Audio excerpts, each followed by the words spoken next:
ધાનેરા નગરપાલિકાની ચૂંટણી ward number 4માં Congress પાર્ટીએ મોહલ્લા મીટિંગ કરી પ્રચારની ધબધબાટી બોલાવી.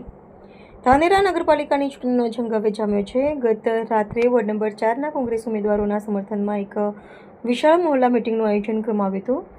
આ બેઠકમાં કોંગ્રેસના આગેવાનો અને ઉમેદવારોએ સ્થાનિક રહીશો સાથે સંવાદ કર્યો હતો.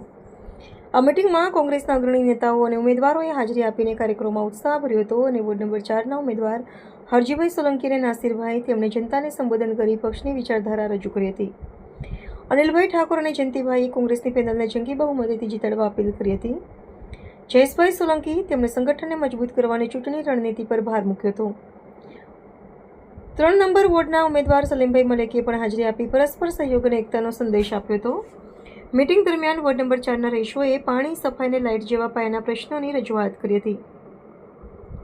શહેર પ્રમુખ જયેશ સોલંકીએ ખાતરી આપી હતી કે કોંગ્રેસનું બોર્ડ બનતા જે ધાનેરાના તમામ વોર્ડમાં ભેદભાવ વગર વિકાસના કામો કરવામાં આવશે.